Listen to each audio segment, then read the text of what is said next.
Good morning, everyone. Hopefully everybody is in through the lobby now and have joined the meeting. So you're very welcome to this webinar this morning on outdoor event planning. We might just, if it's okay, I'll take you through a bit of housekeeping first of all, and we might just, as it's a small group, we might just do a bit of a round robin, maybe just in terms of who's on the call, just so the presenters can get a feel for the group that is online. Sometimes it's hard speaking when nobody's replying back. So and there's little interaction. I find that anyway. So I'll try not to waffle, but you're very welcome. My name is Gemma Little. I am a communications and training specialist from Outscape, and we're hosting the outdoor event planning webinar today. And it's just to give, I guess, organisations like yourselves a bit of direction on organising mass events in sensitive landscapes such as the Mournes. Outdoor event planning does cover all habitats and designated areas in Northern Ireland, but today we're just going to focus on the Mournes. It is one of the more popular outdoor destinations for organising events, charity events, group training. So we're just focusing that on for today. So if you would, just to give you a bit of an idea who's on the call today, we've got Mike McClure from Landscapes NI. We've got Carol Reid from the Mourne Heritage Trust. We've got James Fisher from National Trust, Rebecca Allen from Northern Ireland Water, and myself. And as I said, everyone will take you through a short presentation, and then we will have an opportunity for some questions at the end. And you're very welcome then to turn on your camera and turn on your microphone again then for that session, and hopefully we can have a quick discussion on some of the topics that we've covered today on the session. And I've also have my colleague Kerry Kirkpatrick driving everything technical and has created a lovely presentation reel for us all today. So thank you, Kerry. Just next slide then, just a quick agenda, which I've already covered, and who will be speaking today. So I'm just going to kick off very briefly just to let you know, for those who don't know who Outscape are. We are a not-for-profit organisation working across the island of Ireland, and we make it easier for people to enjoy the outdoors safely. We have a number of roles: advocacy, developing frameworks, planning high-quality trails and green spaces, and also offering sector training. So we work with a number of local authorities in the north to county councils in the south, including Fáilte Ireland. We also run Outmore NI and Mountain Bike NI, and also a number of development works on the ground, from play trails from the likes of Gosford Forest Park to field work on the Wild Atlantic Way. So just to show you the breadth of the work that we actually do. And just the sector training is the reason why we're here today. Outdoor event planning, especially after COVID, the number of events have increased again. And I guess it's just really to make users aware of the implications of bringing large numbers to sensitive habitats such as the Mournes. I'm really just here to try and educate and not add another layer of form filling, but I guess it's just more consideration and that awareness and engagement with the land managers, just to make the event safe, sustainable, and I guess enjoyable for all as well. So we'll just crack on then with our first speaker. We've got Mike McClure from Landscapes NI. I'll just pass over to Mike. Great, thanks a million, Gemma. So Landscapes NI, Landscapes Northern Ireland, is a network of all of our protected and designated landscapes across Northern Ireland. So here's a classic picture of Northern Ireland, and we basically represent all the bumpy bits and the blue bits, and our members are pretty varied. So the membership is made up of all of these different organisations, from Benevena Landscape Partnership and AONB, Area of Outstanding Natural Beauty at the top in the north, to Quilca Lakelands in the west, to Ring of Gullion in the south, and there are a range of about 12 different organisations who try to help manage the landscapes across Northern Ireland. And really we manage them for the benefit of people and nature. We take very much that strong view. We do have some other members who don't necessarily manage landscapes but are very involved. Northern Ireland Environment Link is actually my employer and who I work for, but on behalf of Landscapes NI. Outscape, as you've heard about, because much of the recreation takes place in our iconic landscapes. National Trust are members, and also RSPB, because both organisations do work at landscape level. In terms of the members, we have 8 AONBs. The Mourne is one of those. We have 2 UNESCO Global Geoparks, which is Quilca Lakelands and then Mourne Strangford Gullion. So again, the Mourne features in that. A World Heritage Site, which is the Causeway. 1 Landscape Partnership Scheme up in Benevena. And then 2 areas that don't have any actual landscape designation, and that's the Belfast Hills and Lough Neagh. So although they have other designations, they don't have any landscape designations. And as I mentioned, our vision is this idea of we have cherished landscapes that benefit people and nature in Northern Ireland. And we are really keen that, you know, our landscapes are places where people can really enjoy and connect with nature, but also that they're protected for the habitats and the ecosystems and the wildlife that lives in these places. So what I'm going to cover really is a little bit of background to all of this, and some of the legislation that protects nature particularly, and where the outdoor event planning came from, in a sense. I used to work for the Sports Council prior to coming into Landscapes NI. I was there for many years, and obviously, you know, our task there was to encourage more sport and recreation across Northern Ireland, and that included in our natural environments as well. And so we worked a lot on trying to ensure that the activities that took place were sustainable and people were responsible in their actions. So this is the bit that everyone can go to sleep in, because it's really mind-numbing, but there are 5 pieces of legislation, important legislation, that protects our ecosystems and habitats in Northern Ireland. And I'll go through each of these separately, or some of them separately. I won't go through them all, so don't panic. But there is some important information within these that you would need to be aware of if you're running events. So first of all, the legislation that designates our landscapes is a piece of legislation called the Nature Conservation and Amenity Lands Northern Ireland Order.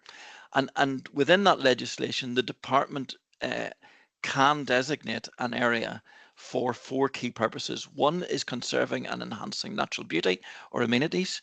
Another is conserving wildlife, historic objects, so that's the cultural heritage, promoting its enjoyment by the public, and also providing and maintaining public access to it. So it's a very holistic approach to landscape management, and that's what our members kind of work on, is those 4 key things.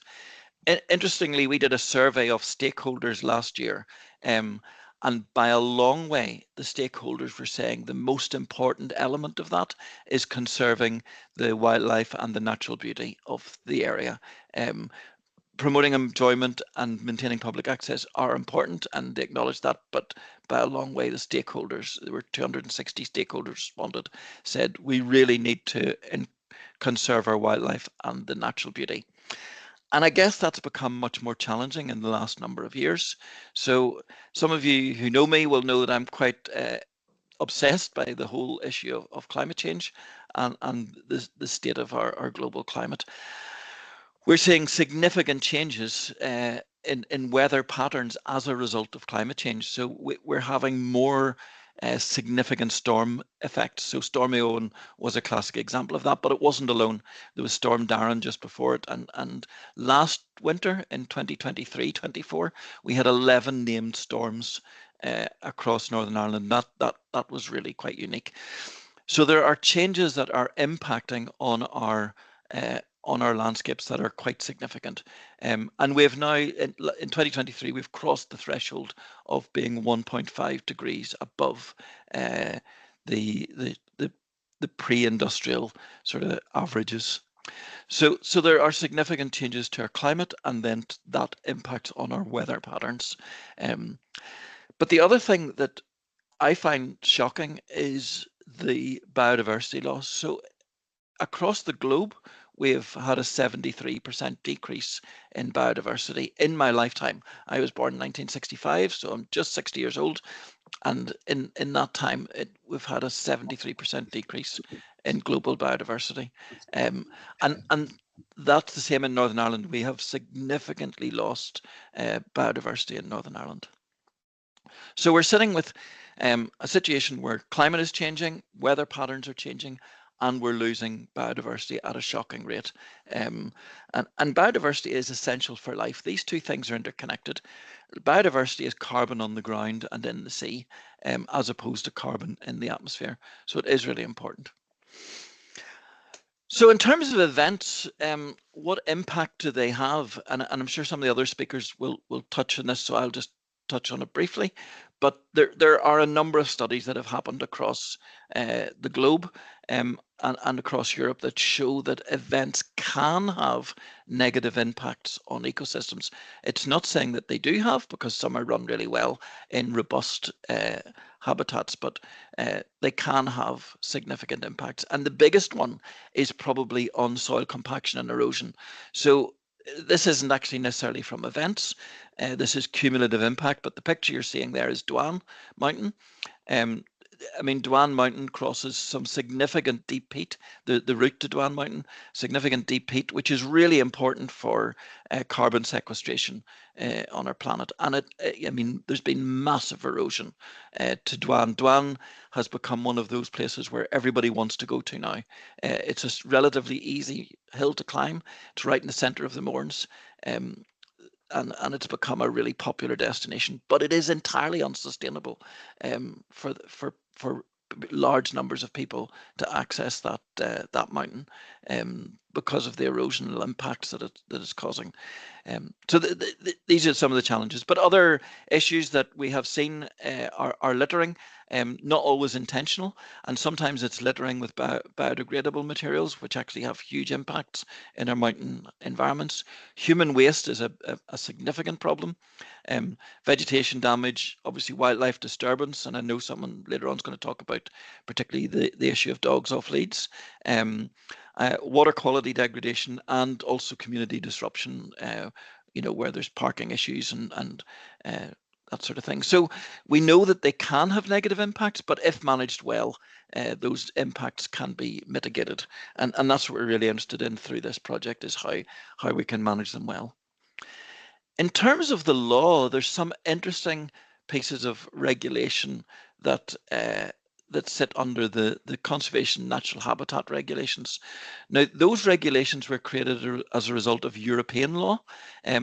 The European law, obviously following Brexit, has changed, that we're not under that European law, but the UK government then brought in the Environment Act, which effectively maintained all of those European laws in place. And one of the key bits of that legislation is for designated sites, special areas of conservation or special protected areas or areas of special scientific interest. Under that legislation, the owner, that could be Northern Ireland Water, it could be the council, it could be National Trust, within a European site, shall not carry out or cause or permit to be carried out on that land any operation or activity that may have a negative impact effectively without written consent from the department. So in theory, the landowners are not permitted to allow certain activities to take place under the law. And there is a process then for the department to consent to activities or events or projects or plans taking place on those sites. And the department can make an appropriate assessment of the implications. Now, the department really doesn't have the capacity to do that.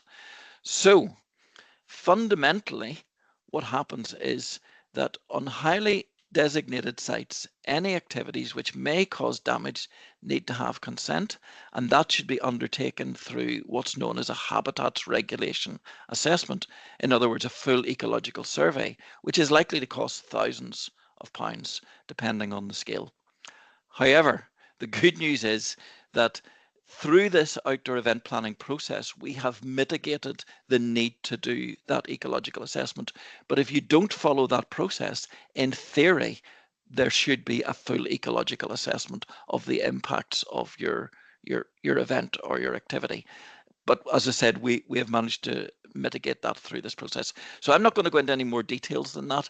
It just gives you a little bit of background. Later on, you'll hear more about what that process is, and how you can fulfill the obligations of the law effectively. And I'm happy to answer further questions about it. Probably at the end, maybe would be better, but it just gives you a bit of background to the legislation. So as I said, that's us within Landscapes NI.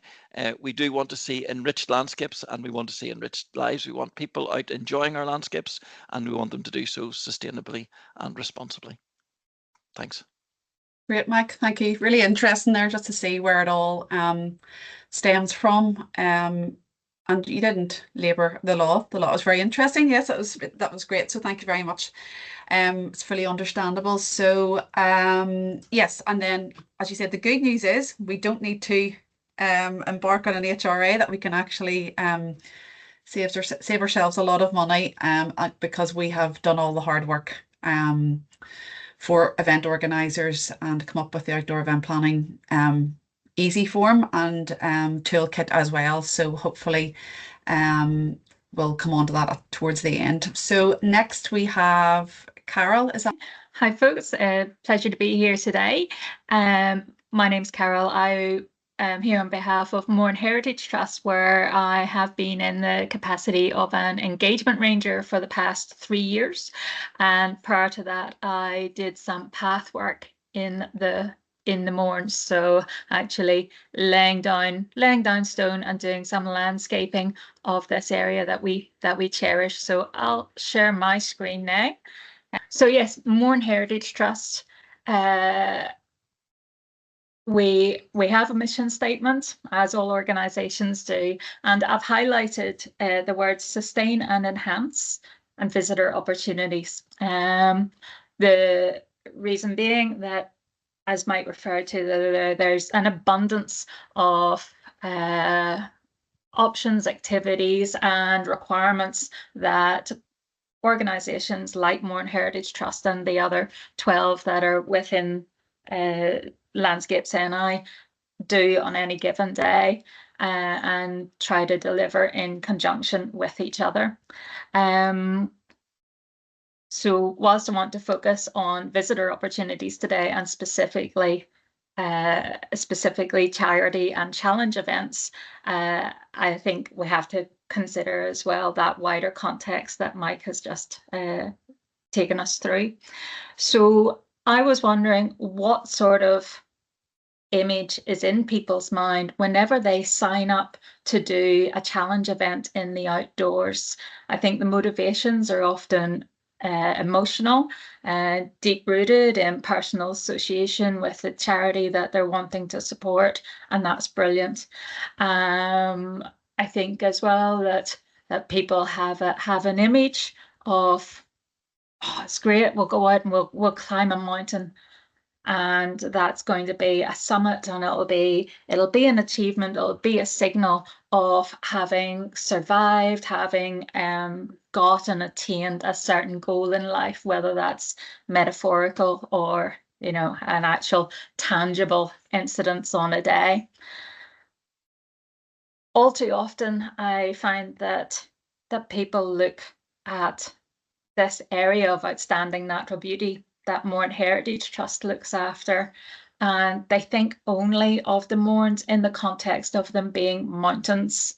And so you can see in my image behind me here, my screen image, that is a picture of the Mournes, and we have some grassland there that has various little wildflowers in it and some ground nesting birds. And we have the beautiful Mourne wall, a bit of our, you know, cultural heritage there that seems to really connect with people all over this country. Everybody seems to know about the Mourne Wall, and it's a fantastic thing. And then we have the high mountains and that desire to get up and to get a view. which is not guaranteed. And I often see people with a little bit of disappointment on their face that they made an effort to go high and didn't see as much as they expected to. But I would suggest that we have an abundance of other things to see and experience here in the Mournes.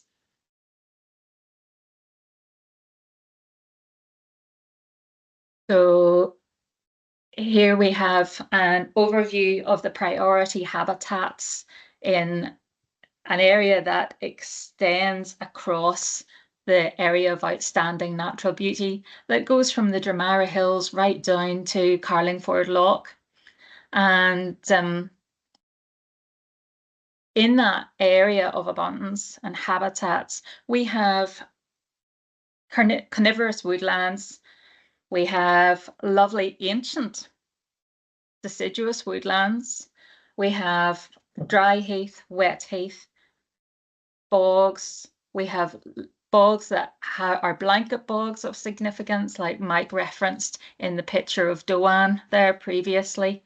And then we have other bogs that have been modified because we've had to do work on them because of the pressures that our environment is under from climate change and from people. And that's not a new thing, it's something that's evolved over many years. Also, looking at this map where my pointer is at the moment, there's Newcastle for those who aren't local to this area. Then this orange area is carnivorous woodland. And then coming up that little stretch, there's still a little bit of woodland there. We've got a river, and then we're on to heath. And this is our most visited area of the Mournes, and that's because that's the route up Slieve Donard, and the most travelled route, and we call that a honeypot site. Other sites that get a huge amount of traffic over here, this side, and this is the area that Mike pictured, Doan.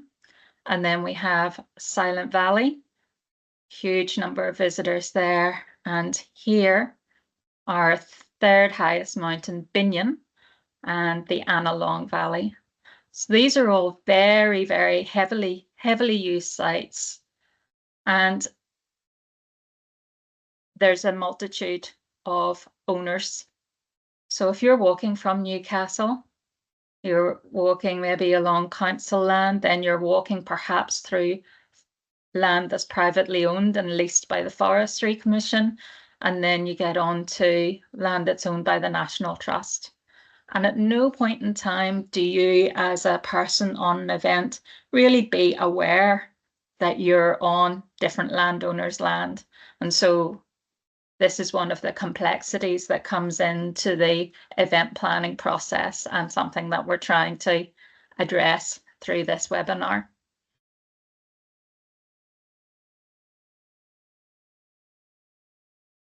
But look, it's beautiful. It's all very well having a map there. Let's look at how gorgeous this place is. Of course, people are attracted to it, and why wouldn't you be? And why wouldn't you want to go for a walk to places like this?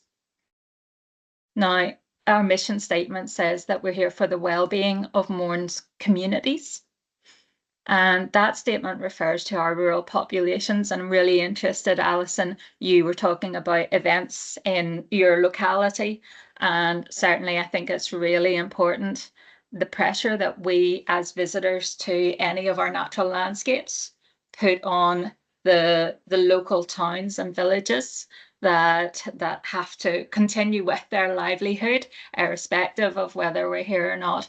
It does increase with footfall, visitation and events. But as Mike said, that can be really positive.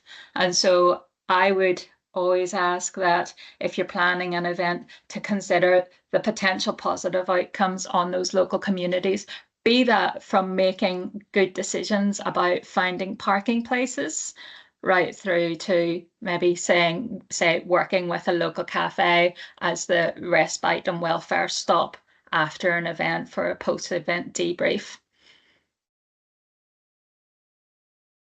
But for me, these are the communities in the Mournes. This is what we have underfoot and just alongside our paths. Our paths aren't built because of people. They're built because of the habitats that we're trying to support and maintain around this area. And those habitats include all sorts of communities of little invertebrates on the ground, under the ground, above the ground. And then we even have some mammals out here as well. These guys, the little deer here. There was one morning I was doing some path work on Glen River, just not far up from where this photograph is taken, and deer literally just jumped over the top of my colleague and I. It was quite surprising. It was a moment where I thought, well, maybe we should have a helmet on to protect our heads in case we'd accidentally got our noggins damaged. But what's missing from these photos that I've shown you so far? It's what we dream of are these wild, empty spaces and lots of animals and flora and fauna. However, there's a lot of people. A lot of people come to the Mournes, and this here gives us a little indication. This is a graph from a people counter at the foot of the Glen River track. And it's this particular graph just shows for the month of May, and it only goes up to the 22nd of May on this occasion. You can see here the volume of people increases dramatically at weekends. Now, of course, we've had public holidays during May, and so that has had an influence on it. But irrespective of that, we'd still be looking at weekends during the summer of around 1,500 people on that path on a weekend day. So 17th of May, 1,705 people walking past that particular counter. And bear in mind, there's open access to the Mournes. So that doesn't reflect the total number of people who ended up on that path. Looking at those variations of the volume, we saw in the last graph the difference between weekday and weekend, as you would expect. Then hourly profile of the weekday tends to be around 30 people per hour, whereas the weekends, 100 people per hour. Also look at the spread of that traffic across the hour of the days. So people are out longer at the weekends generally, and that's consistent throughout the year too. So what does this look like on the ground?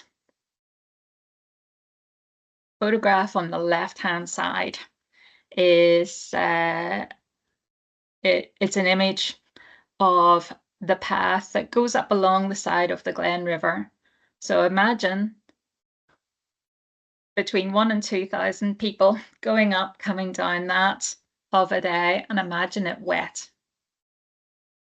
Everybody thinks about mountains and going upwards. Coming down is often the place where we'll see that interaction of recreation and physical impact on the human being, especially if you're not used to having climbed mountains and having been out for a long day walk, and you've just got jelly legs.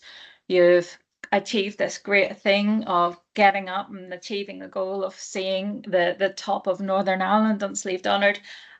And then you have to get back down again, and suddenly you realize that your knees are actually really important in that. And this is actually quite low to sea level and was very treacherous. The path has been changed, so you can see there the difference. This tree equates to this tree with a few months and a lot of hard graft in between. But you can see that people do avoid awkward spaces. This is what we call braiding, and that's where we encroach onto the habitat of the real Mournes communities. So hopefully by providing a robust and sustainable path, one that is traversable up and down, we're enhancing the visitor experience and making it more sustainable. So I hope I've demonstrated that there's an abundance of flora, fauna, as well as footsteps, that there's an abundance of terrain priority habitats and indeed landowners around the Mournes. What can we do as organisations? We can consider how we actually plan our events.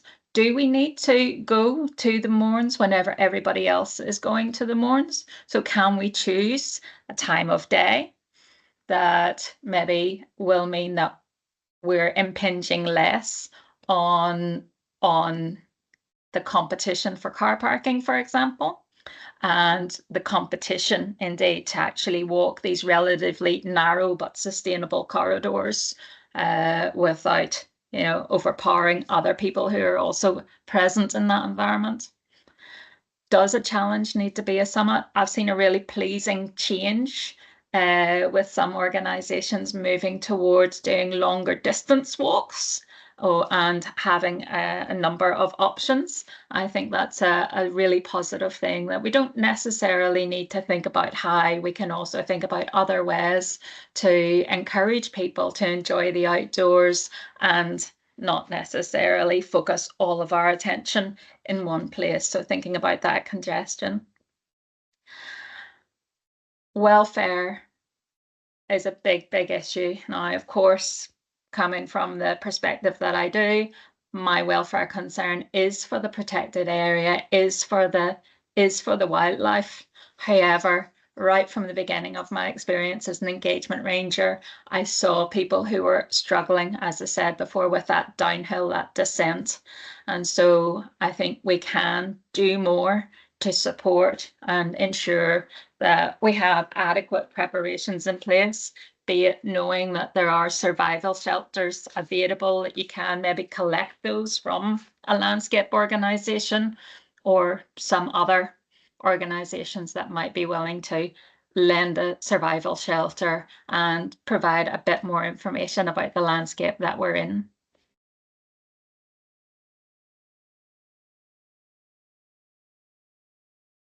So in this here, I would really like someone to put their hand up and tell me which is the odd one out in these three photographs. Please don't be shy.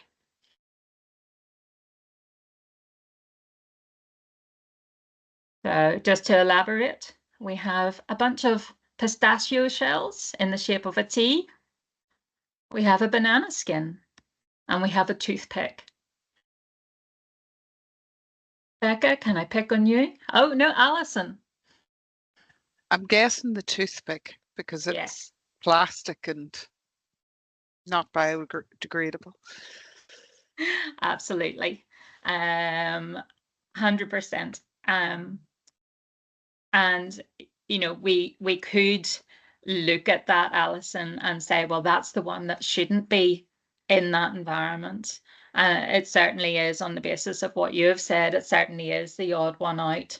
However, none of these things should be left on our hills. And unfortunately, we do see an abundance of banana skins and orange peel. And people are under this illusion that those things biodegrade. However, these are nutrient poor soils. They support the animals and the flora in this habitat through actually being nutrient poor, and they don't really need that added fertilizer. So if I had one thing to say to anybody going to the Mournes, please, it's just take everything home. And it doesn't matter if you think it's small, have a little look at it from the perspective of this little guy here. I don't know, can any give me a thumbs up if you can see what I'm looking at? Yeah, thank you. So this is our common lizard, and our common lizard isn't as common as we would like them to be. It's about 10 to 15 centimeters long. They do live up there in the hills, and I'm really pleased to say that I have seen them numerous times along the side of our most traveled paths. But I think if he encountered a toothpick or the little rip-off top of some of the energy drinks that I associate with challenge events, it's not really something that he needs to encounter, nor do the birds. And with regards the added fertilizer that the banana skins, etc., leave, These guys don't need that. This here is a sundew. It's a carnivore. It eats our flies. Doesn't eat enough midges for me, so I would like an abundance of these carnivores in the Mournes. And this one here is our bog building bog cotton. And so we want to see more of this. We love seeing people out there. And if we can all just work together, doing a bit more planning in our outdoor event space, then we'll get there. Thank you very much. Thank you, Carol. That was really interesting. And I guess a valuable reminder as well, just to, while we're ploughing up the Mournes and doing that challenge, that there are other communities, as you put them, living alongside those paths, and also interesting to see just the uptick in numbers at the weekends as well, and the volume of people using the Mournes as well. So thanks very much for that. It was really interesting. Now we have James. So just to introduce myself, I'm James Fisher. I'm lead ranger with the National Trust on the Mournes. I was going to talk to you today just about our conservation management of the property and focus on the grazing and livestock management and on the peat restoration that we've recently started work on. But to start off with just a bit of a background, we own, as the National Trust, just under 1,400 acres of land on the Mournes, and that includes the summits of Slieve Donard, Slieve Comida, Millstone and Thomas Mountain, and Shandsleeve, and then the smaller slope of Slieve na Maddie. That was acquired from the Annesley estate in 1991. Alongside that, we also own, as you can see on the map there, there's a small strip of land at the Bloody Bridge, which is another really popular route up into the Mournes, but we own that. It's about 13 hectare site, just a little river corridor. And altogether, those parts are all part of the designated special area of conservation and area of special scientific interest of the Eastern Mournes. Those are the, I'm not going to read through all of the different designations there, but you can see just how special this area is just from those. Within each designation, we have numerous Annex 1 and priority habitats, including, as you can see there, the blanket bog and the mosaic of wet and dry heath, alongside the mountain heath mountain heath, sorry, that we see on the summits of Slieve Donard and Slieve Comida. These are all really fragile habitats and in need of direct conservation. And certainly within the National Trust property, that's the case, but more so following the fire that we suffered in April of 2021.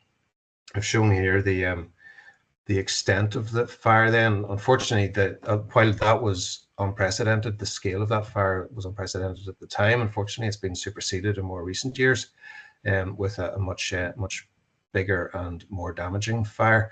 I think just because of the visibility of this one, it really impacted people. But you can see there that the infrastructure that we have on the mountain, such as the walls, there's a wall just there where you can see my mouse, and the main path up Slieve Donard, they provided fire breaks along the granite trail as well. So those various bits of infrastructure all provided fire breaks that the Fire and Rescue Service were able to utilise in tackling the blaze. So we were lucky in that respect. But you can see the areas of high damage that were on steeper slopes, and they're designated as red on that slide. And that's showing those areas of high damage where you can see the fire burnt into the ground and left it charred with very little vegetation left. So that's just looking from Drinavere across towards Thomas Quarry, just immediately following the fire.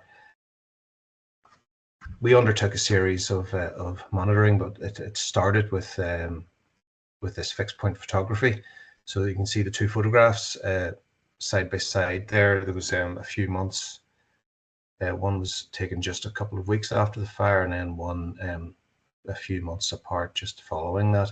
And already you can see the what had been a mixed habitat of dwarf shrub was just coming back as grassland, which the invasive purple moorgrass, which really thrives in post-fire environments, took over and really crowded out anything else. So we had to take really quick action in tackling that to build back what had been there.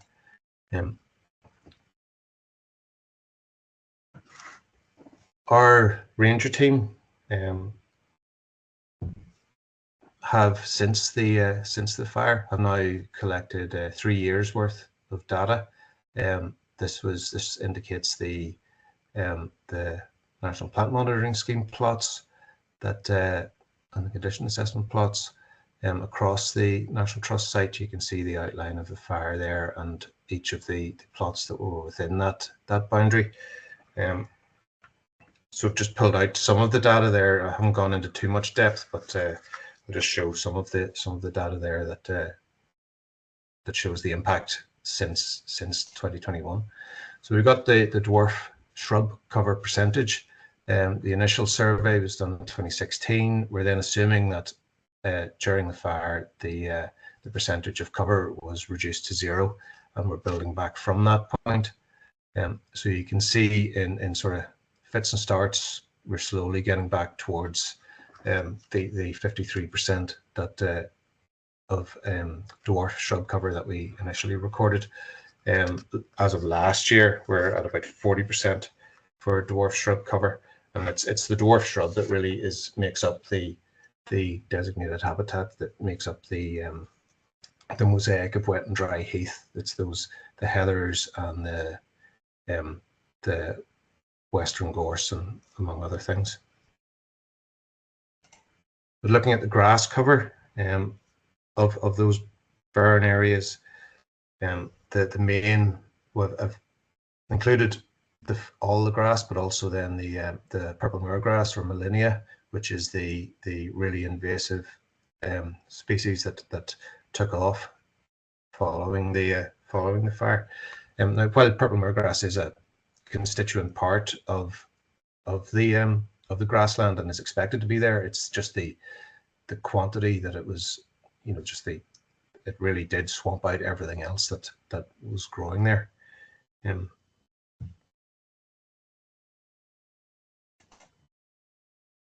So we knew that we had to take action really to tackle the purple moorgrass and the prevalence of it. So one of the suggestions was to initially to put GPS collars on the sheep that graze the mountain. The numbers of sheep were reduced. I think originally it had been a flock of 800 were grazing on Slieve Donard from June through to November each year. But because roughly, I mean, it wasn't the most scientific of decisions, but it was decided roughly half the land was burnt, so we reduced the numbers of sheep by a half, and the sheep were then fitted with the GPS collars so we could track them and see where they're grazing and preferentially where they were going on the mountain seasonally.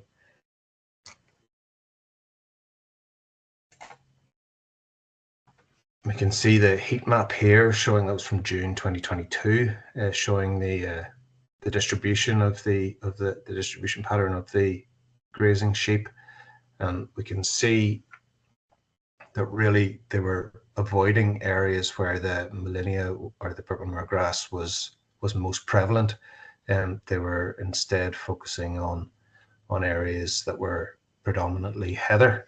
We needed the Molinia to be grazed, and the sheep were obviously avoiding those areas, so we had to look at other methods. Incidentally, it was year on year. Now that we have 3 years of data for the sheep, it's interesting to compare the movements across the years. And we can see a difference in grazing pattern just according to the longer term weather patterns. So for instance, last summer was much colder and wetter than previous years. And in those cases, we saw that the sheep were avoiding the more exposed sites like Thomas Mountain and the summits of the higher mountains, and were staying down much lower in the Glen River Valley and in the woods there. That in turn brought them into contact with the visitors on a much more regular basis on that main visitor route, and as a result, we saw a marked increase in reported dog attacks on sheep, which we really wouldn't have known about without being able to track the animals. But back to tackling the moorgrass. So our proposal was to introduce cattle to these pastures, and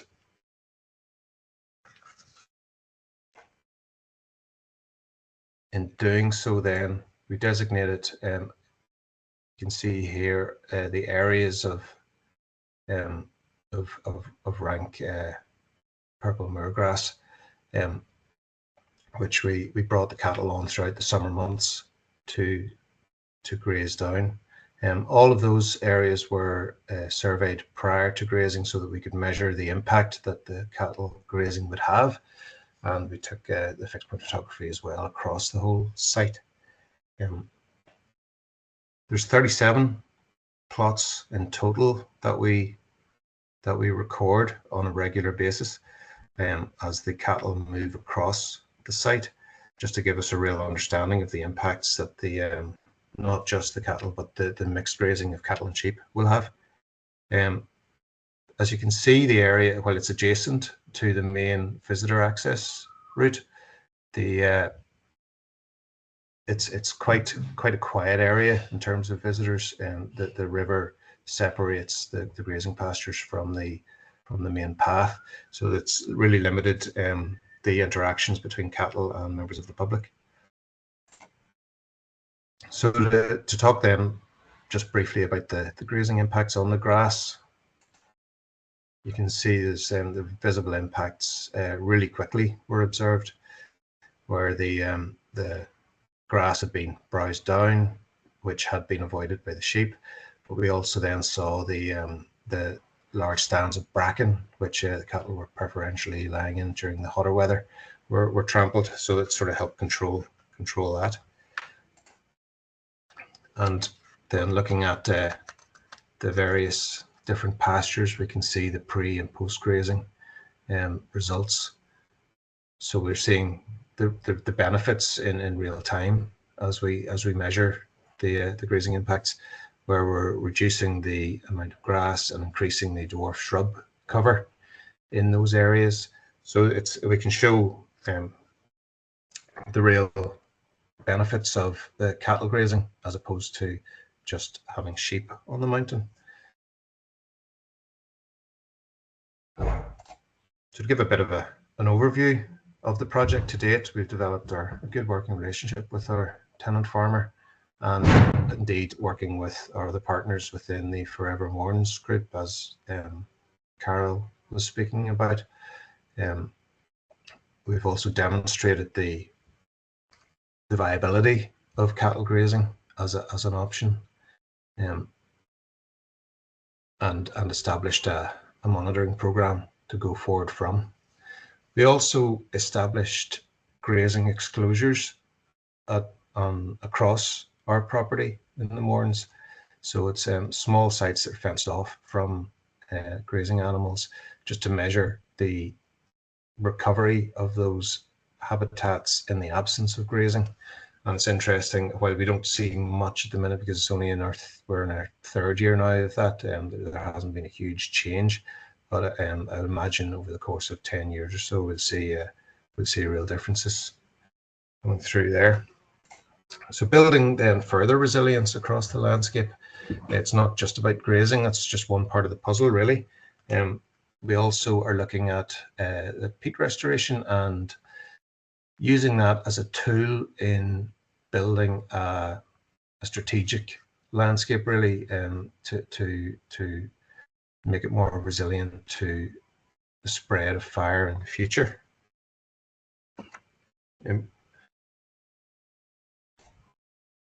So we started a peat restoration program in 2023, where we surveyed, first of all, we attracted funding from Starling Bank, which should be mentioned, but we surveyed areas of deep peat across the National Trust property in the Mournes, and measured 270 different peat probe points. And we recorded, as you can see there were 21 hectares of deep peat across the site, which was an increase of, I think previously it had been estimated that there were something in the region of 13 hectares.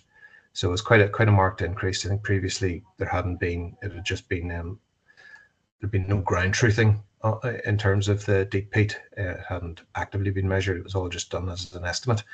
So it was good to know that we had that much, much more deep peat than we realized. But I mean, in terms of the Mournes in general, it's still a very small area, but it's a good area to trial because it's manageable. So we chose initially this area of deep peat, the most extensive. That is in the valley between Millstone and Thomas Mountain. It's an area that is relatively well traveled by visitors as a route, as an alternative route to the summit of Donard, but it's also an area that strategically is a control point for the spread of any wildfire. So in re-wetting these areas and in joining them up with areas of scree or other like the infrastructure on the mountain, like the walls and things, we can provide an area that allows for the management of wildfires. So we used both timber and sheep fleece, just depending on the gradient of the ground, to create these dams, basically holding the water on the mountain, preventing further erosion of the degraded deep peat habitats, with the aim of re-establishing peat building species. So it's like, as Carol spoke about earlier, we've got the bog cotton, but also the sphagnum mosses.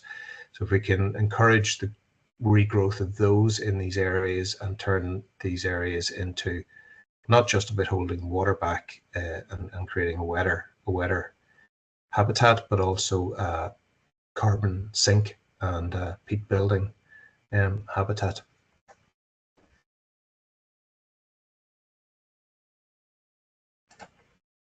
So moving on to how this all ties in with the outdoor events, we've had some success in dealing with event planners and organisers just on a sort of one-to-one basis, really, over the last few months.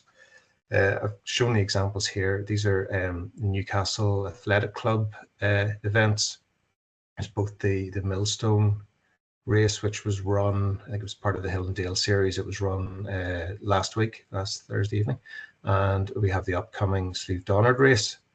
I've shown these maps. They're pretty crude, but I chose these on purpose because these are the actual maps that have been provided, the route maps that have been provided by Newcastle Athletics Club in their application, both for consent from NIEA for the event, but also for our own event planning licensing team.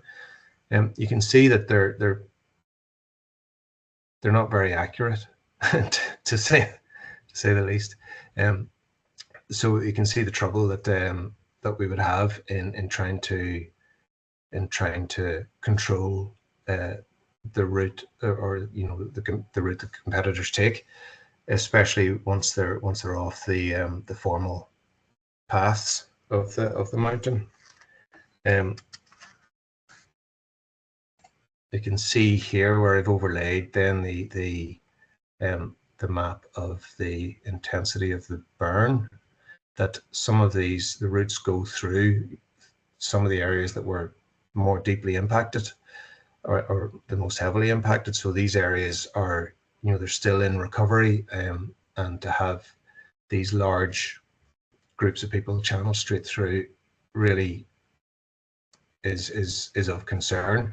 It's also in close proximity to our areas of deep peat.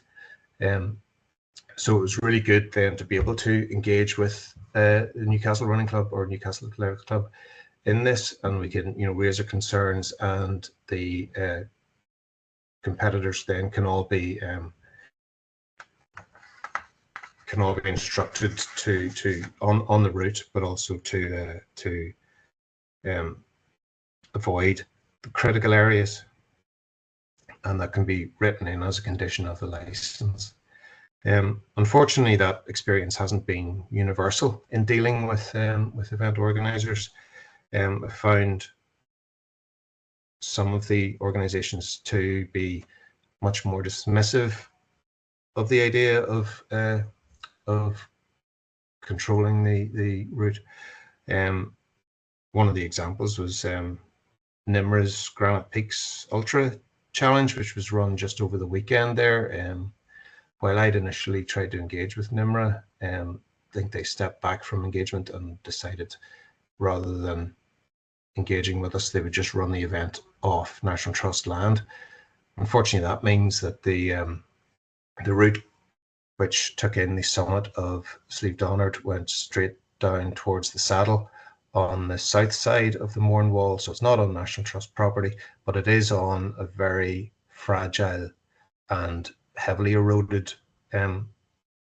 landscape, and with no formal path in place, bringing a large number of competitors over a landscape like that isn't going to be beneficial. It's going to have direct impacts, which are probably measurable.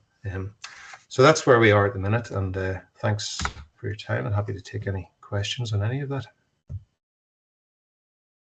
Thanks very much, James. Really, really interesting. I'm going to have some questions for you, I think, at the end, just with regards to deep peat. I find it quite interesting, but it's also, I think, worth knowing the amount of effort and man hours and work and science that goes in behind recovery. And just even I didn't think I'd be so fascinated by grazing patterns.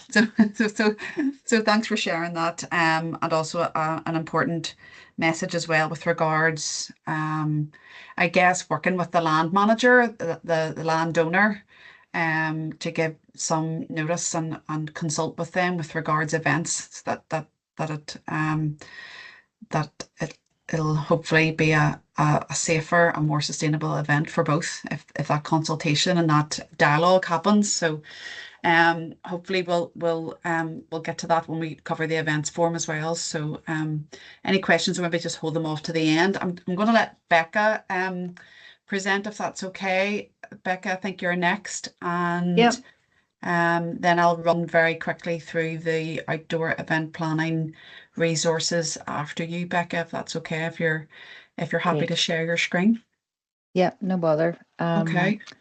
Thanks, Gemma. I'm Rebecca Allen. I'm a catchment officer with Northern Ireland Water. So my main role is to plan and implement programs of work in our drinking water catchments that aim to improve the quality of the water. So that's the water in the rivers and lakes, using nature and natural processes. So it's all about trying to create a better quality water before the water is actually treated properly for our drinking and our taps. So let me see. Okay, so I'm going to talk about our catchments. So in Northern Ireland, we have 24 drinking water treatment works, which is the red dots here across the country, 38 raw water abstraction points, which are the pumping stations that we suck water out to be treated for our drinking water. About 56% of our water comes from rivers and lakes, 44 from impounding reservoirs.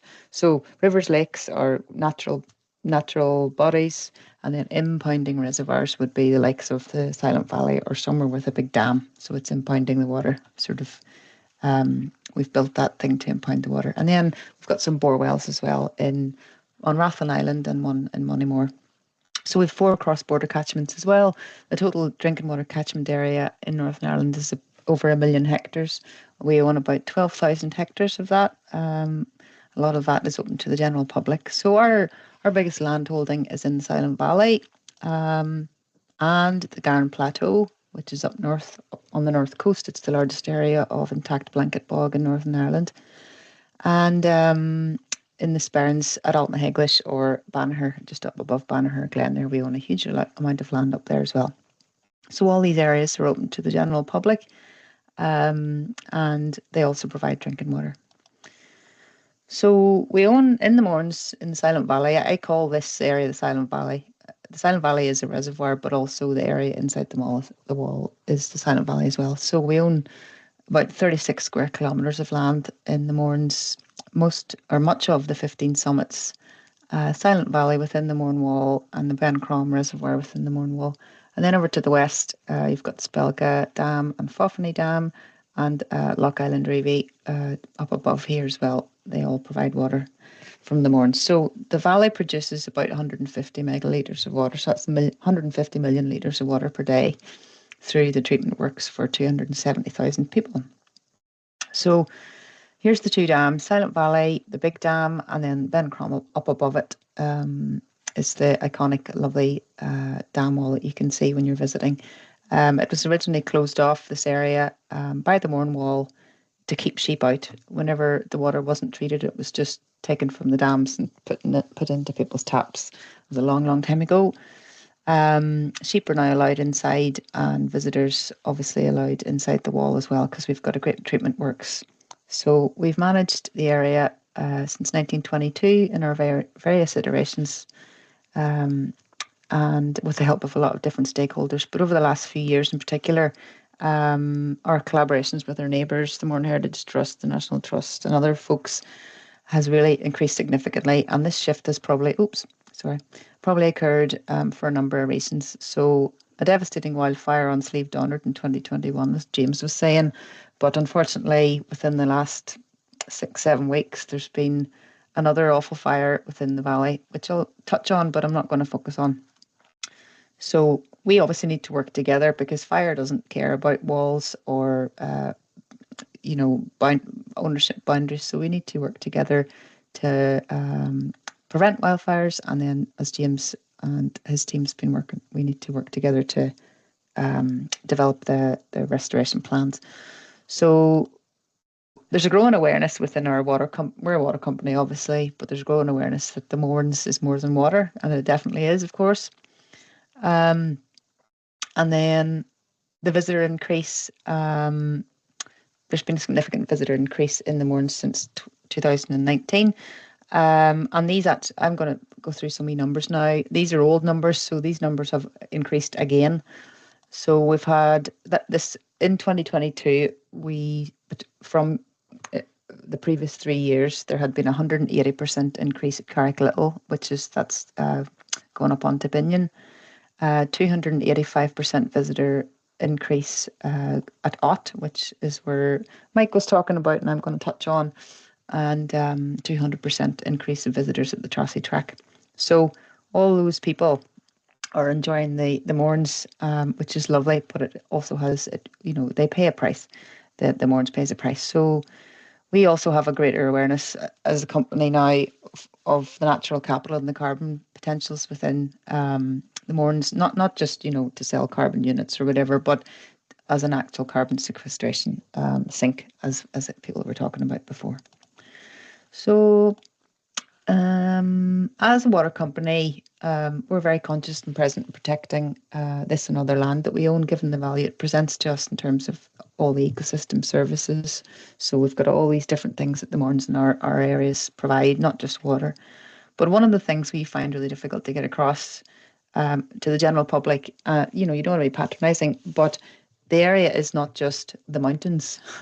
It is, for some people, it is the mountains, and it's a beautiful place for solitude and nature appreciation. But it's also a working and worked landscape, and it's still working now. So these are the pipes that run under Silent Valley. They are still going full whack. This is the overflow in Silent Valley, the iconic overflow that you can see if you see a picture of the reservoir. It still works.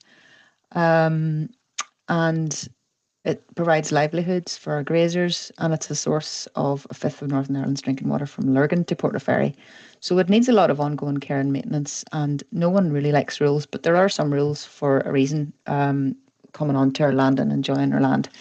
So the iconic, beautiful granite abstraction tower at Silent Valley, the overflow, the Mourne wall, and the dam here at Bencrom, they're all working assets with electrics and telemetry and granite, and there's all sorts of reservoir safety regulations.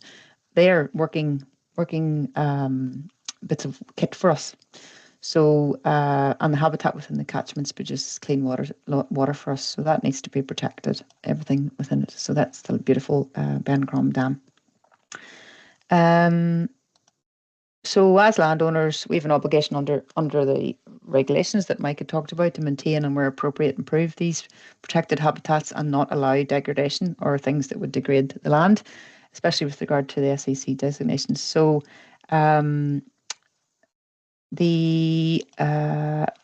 as James had gone over, these are the designated features within the SAC. So we don't want, I don't want to go over that again, but we aren't allowed, we're not allowed to allow for degradation of these habitats. So in recent years, we've really experienced more severe weather events, obviously, and we've really they've done a number on the mosaic of habitats in the Mournes. So this, along with the pressures such as the suboptimal grazing regimes, which I'm glad have kind of been improved recently, and threats like wildfires and significant peat and heathland erosion, have really done a number on our water quality. So, essentially, good habitats mean lovely biodiversity. Animals have a great food larder, and there's a great biodiversity there. It also means good quality water. But damaged habitats, lower biodiversity, also has an impact on water quality. So, thinking about the science of this, don't worry too much about this mad graph, but Mourne water is quite unique in that it's really clean in the catchment at Touchwood. It doesn't have any really risks apart from cryptosporidium risk, which comes from animals, and it's dealt with at the treatment works quite swiftly. But it doesn't have any pesticides, it doesn't have any slurry or anything like that, so we're really lucky. But what we do have is problems with the what erosion creates in our water. So erosion is obviously just the breaking down of soil, peat, whatever land surface, and it's eroding away from where it should be, and it generally makes its way down into water at some point. So Drummer Road is the treatment works that takes water out of Silent Valley. Turbidity is the cloudiness of the water. So it's basically tiny dissolved mud and peat, and the humic acids out of peat. And the total organic carbon is another metric that we use to look at peat. So if we look at, this is way back from 2011, we've got a seasonal total organic carbon, but it's sort of on its way up. I'm not too worried about that. But if you look at the orange line, the turbidity, you can kind of just, it is seasonal again, but something crazy happened in 2020, and I don't need to tell you what that was, but there was an awful lot more visitors to the valley after, and sort of just during COVID and after COVID. So there's nothing else apart from extreme weather events that have happened in this period to increase the turbidity. So what that means for drinking water is that needs taken out, and it doesn't mean your drinking water is dirty. It's completely safe and lovely to drink, but there's more work needs to be put into cleaning that water. So I would take a guess that huge turbidity spikes are from visitors, a combination of visitor increases, the erosion that brings, suboptimal grazing regimes, and then crazy extreme weather just washing all that erosion down. So just to go on a wee bit more about our catchment pressures. So the areas in the higher catchments over recent years have experienced really significant erosion. And of course, the awful fire that we had about 6 or 8 weeks ago now has done a number. Carol showed a beautiful picture of heather just in the Loch Shanna area earlier, and it's gone. So we're developing how to eat an elephant plan to restore that lovely area, and we're working on it together as Forever Mournes. To even though it's an NI water land that was burned, I think National Trust and Mourne Heritage Trust are helping us to develop plans to make sure it doesn't happen again. But if we think about this path, this is the path that Mike had alluded to earlier, or close to it. It had started off as a couple of meters wide, and it's braided out really, really far due to people taking preferential routes and wanting to avoid muck and stuff, to the point where it's 10 or 12 meters wide, and it's nearly eroded down to the bedrock, where that lovely peat has all made its way down into the Foffany Reservoir and had to be removed. Not to mention the massive damage to the habitat. So, and there's another picture as well of the Mourne Wall. So that kind of looks cool, like it's a moonscape sort of a place, and people actually would walk into those peat tags to have a look now. But those peat tags are actually very, very damaged deep peat, which is a real shame. And in the fire, a lot of those just lit up like a big beacon. They burned because they were so dry, because they sit high up above the bedrock. And there's a couple more pictures. So that's the aftermath of a fire a few years ago, and then you're left with this sort of stuff. Now, we're probably thinking, what's this got to do with outdoor planning? Fires very often are not, people think it's maybe, set by landowners and things for heather control, and not so on this occasion. So that's why I wanted to include a mention of the fire, because it wasn't landowners or farmers on this occasion. So grazing is also a pressure, but when done correctly, and the sheep moved about like James was saying, you can target specific areas and graze down areas. So and grazing down the millennia and the sort of leggy woody stuff as well can stop fire risk from happening. So as I mentioned, we do have some guidance for all visitors to your sites, which are open to the public, and some rules and stuff. Each of our sites has a set list of permitted activities, and the Silent Valley and the wider Mournes are probably the area where most people would visit in our land holding. So we ask that organised parties of more than 50 people who want to run and use our land for an event like a hike or a charity run, that they read and complete our recreation and access guidance, which is available on our website. Now, it is really antiquated. It's a document at the minute, it needs printed out, but we're working on getting it into a better form. We would ask as well, following the Outscape guidance, that everybody leaves no trace. I think we've all mentioned that. We also ask that people keep dogs on leads, for the reason that Mike had alluded to. Dogs can sometimes make mess, but they also, even a dog that is completely under control and very well behaved, when they get out into the mountains, they can really frighten sheep and lead to a lot of injuries and sheep dying, which is really not good, as well as disruption to ground nesting birds. And also, so we work with applicants to facilitate public access, and in the summer we really have to schedule events quite stringently. If you can imagine, we've had incoming event applications for the past few months, and there was a couple of weekends where there was nearly going to be 4 events on the one day from various charities and various event planners, which is great to see that people want to come into the Mournes, but obviously it's not sustainable. And actually, I had even seen a poster on a bus shelter for an event on a day, and I thought, I don't know what that event is. I didn't even hear about it, and it was potentially 300 or 400 people.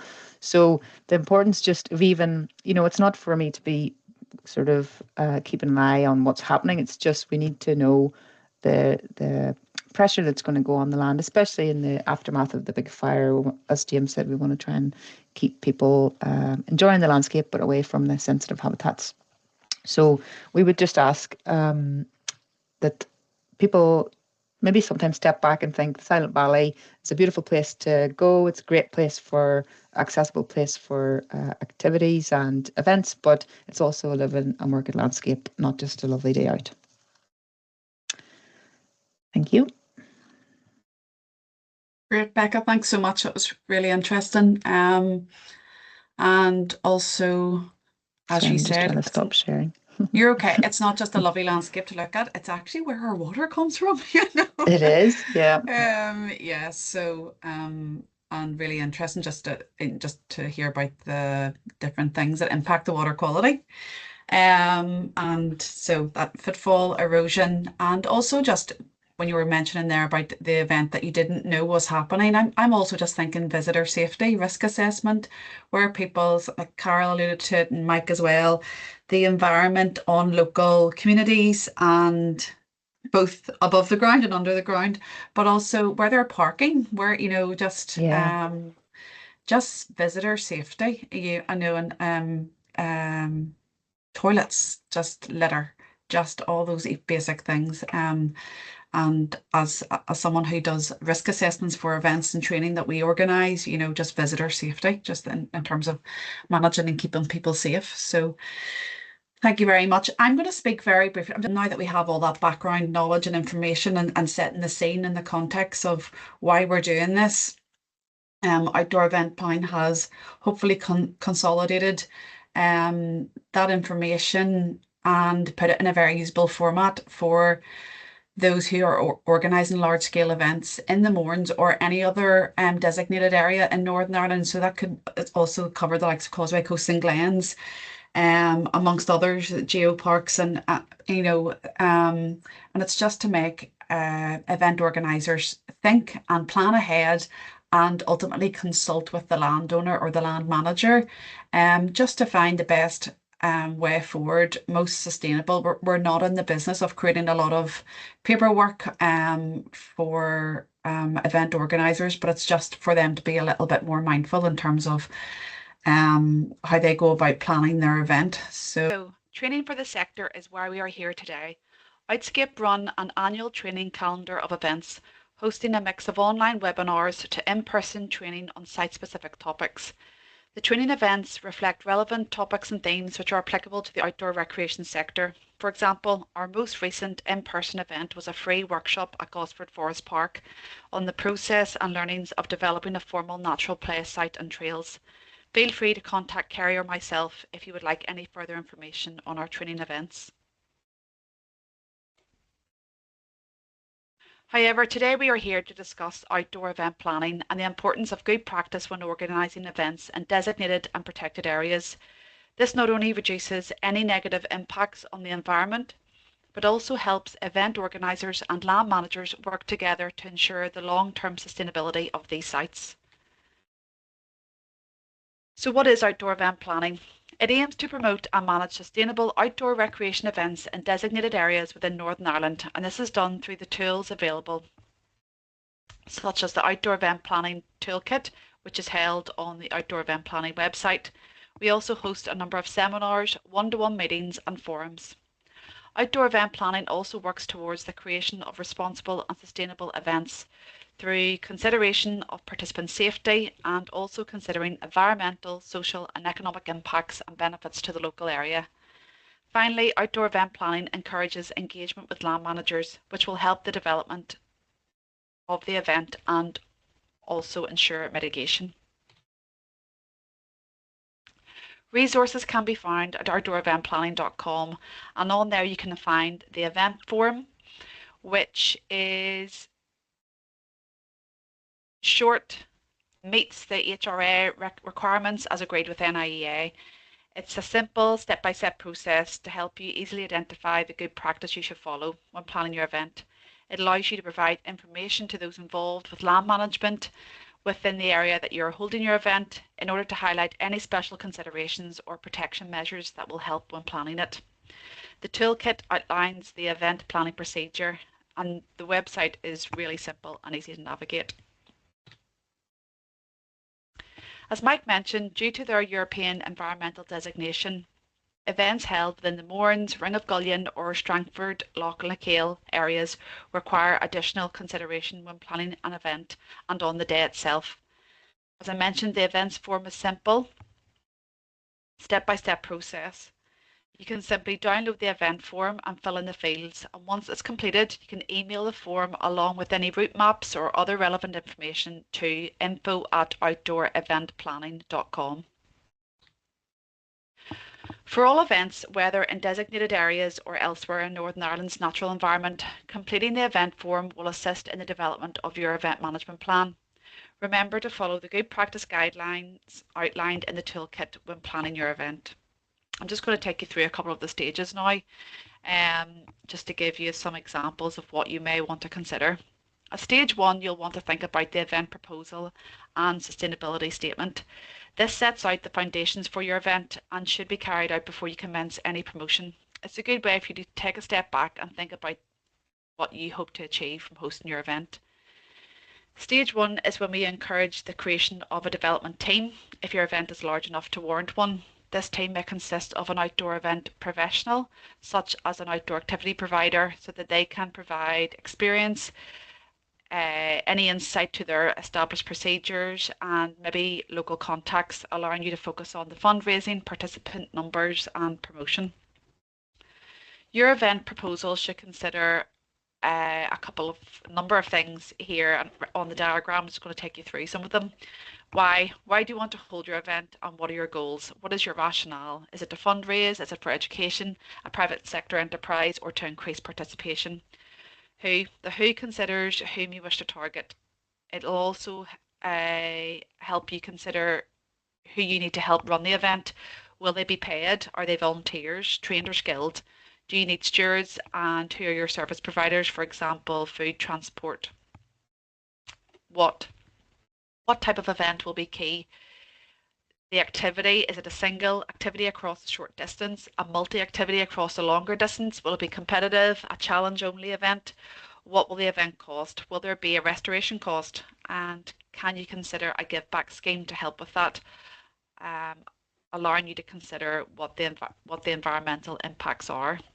Where will you hold your event? Consider the venue's carrying capacity, which is the ability for a venue to hold an event without suffering negative impacts. You may want to look at the presence of existing or well-established trails, the proximity to sensitive habitats and landscapes, accessibility to and space for changing facilities, jetties, toilets, bins, public transport, and also local facilities, what shops or accommodation are in the area. When considers timescales for organising the event, checking the event also does not clash with any other events that are being held in the locality, and the potential impact on local businesses and wildlife. What if? Ask yourself what will happen in emergency, bad weather, or if there are more people than expected turn up on the day. Even the most meticulously planned events do not go according to plan, so contingency plans are key to help consider all eventualities. Consultation is the next stage once you've developed your event proposal and is a key part of the process. Significant areas of land used for events may be privately farmed and managed. Therefore, access depends on the goodwill and tolerance of the land manager. It's therefore polite, courteous, and considerate to discuss your proposal with them. In return, they may provide you with useful local knowledge and experience to help assist you. In some cases, events may be held on public land and may require a permit or a licence. The land manager can advise you. National designations such as ASSIs may require advice and consent from NIEA. This can be advised by the land manager. As Mike mentioned, outdoor event planning stemmed from the need for a habitat regulation assessment. Some areas where events are held will have special designations. In Northern Ireland, the areas where most events are held have these types of designation. Completing an event form ensures that sufficient information is provided to the land manager to determine any conditions for agreement on using the area. Consultation may also include discussing your proposal with official agencies, local community groups, recreation forums or clubs, as they may wish to help and support and assist you. Stage 2. Following completion of Stage 1 and during consultation, you can start to develop your event management plan. The development stage uncovers the detail of your event management plan by outlining how you will manage elements of route choice and design, infrastructure, safety and insurance, give back and publicity and communication, as well as developing checklists. Then it's time to run your event. If you follow your checklist and event management plan, hopefully you will be on your way to ensure an enjoyable and successful event. Last but not least, Stage 3, restoration and review. This comprises restoration. If you have followed the steps of the toolkit, then restoration of physical infrastructure should be minimal. However, some will always be inevitable. Restoration begins even before the event has finished, so this may include litter collection, diversions, way marking removal, path repair, and removing temporary structures. Review, feedback, and consultation. These are vital tools for you to acknowledge and learn from the event's successes and failures and emphasise future value and efforts. It may be obtained through participant and staff feedback, consultation with land managers, sharing this knowledge learnt with others to help those events become more responsible and sustainable. Finally, it's time for some questions and answers. Yep, I think we've got a question there, have we? Gemma, hi. Sorry, I just want to apologise. I was too nervous to introduce myself at the You're start. fine. But, Yes, we're thanks. such a friendly bunch. I hope you'll agree. Absolutely. No, I just want. I represent a company called Fiberwalk. We're just getting started in the UK and Ireland, and Okay. I just wanted to sit in, get a feeling for outdoor recreation in general and the management of outdoor recreation. Of course, and yeah. no, just thanks. It was very interesting, and all the speakers were very good. So Great. thanks very much. Thanks very much. Thanks for attending. I found it interesting as well, and I know a lot of this already, so I definitely learned something new as well. So great. Any other questions? Alison, yes, hi. Hi, no, it was very informative. There's a lot of it now I still find, goes over my head. But Yes. we actually did a study visit down with Sperns Partnership there about 2 weeks ago, 2 Thursdays ago, and we visited the Ben Crom Reservoir and that as well, and then met a couple of the sheep grazing farmers, and they explained the whole. But no, very interesting. I was wondering, is it possible that I think this would be of great benefit for Sperns Partnership, and if we could get a copy of the presentation, to share with Sperns Partnership, is that okay? Yes, I'm sure. Yes, yeah. We can do that for you, Alison. No problem. Yeah. Great, thank you. Great. Okay, I think that's everything then. I'd really like to thank all the presenters for their time, and I guess bringing the scenic views that we see to life really, and what goes on behind the scenes, and in order for us to actually be able to enjoy the landscapes that we do have on the Mournes. I think this presentation has been recorded, so I think it will be useful for others to see as well. So I really thank everyone for their time. I think there's a lot of useful information there, and the outdoor event planning website also then has the resources then for as a first step. I think that this all puts it in context and makes it more real, if you like, for for event organizers. So thanks very much for your time, and if there's anything else, please feel free to email myself or Kerry, but otherwise we will hopefully use this as a resource going forward, and maybe we might revisit this and maybe get a few more attendees in the future then as well, just to join, and hopefully not scare them off thinking that they're going to have lots of form filling to do, but it's actually about collaboration and working together and engaging, just to find the best way forward. So thanks very much, everyone, and let's hopefully see you soon. Thanks again. Thank you very you. much. Bye. Thank you. Bye. Thank you, Bye. Gemma.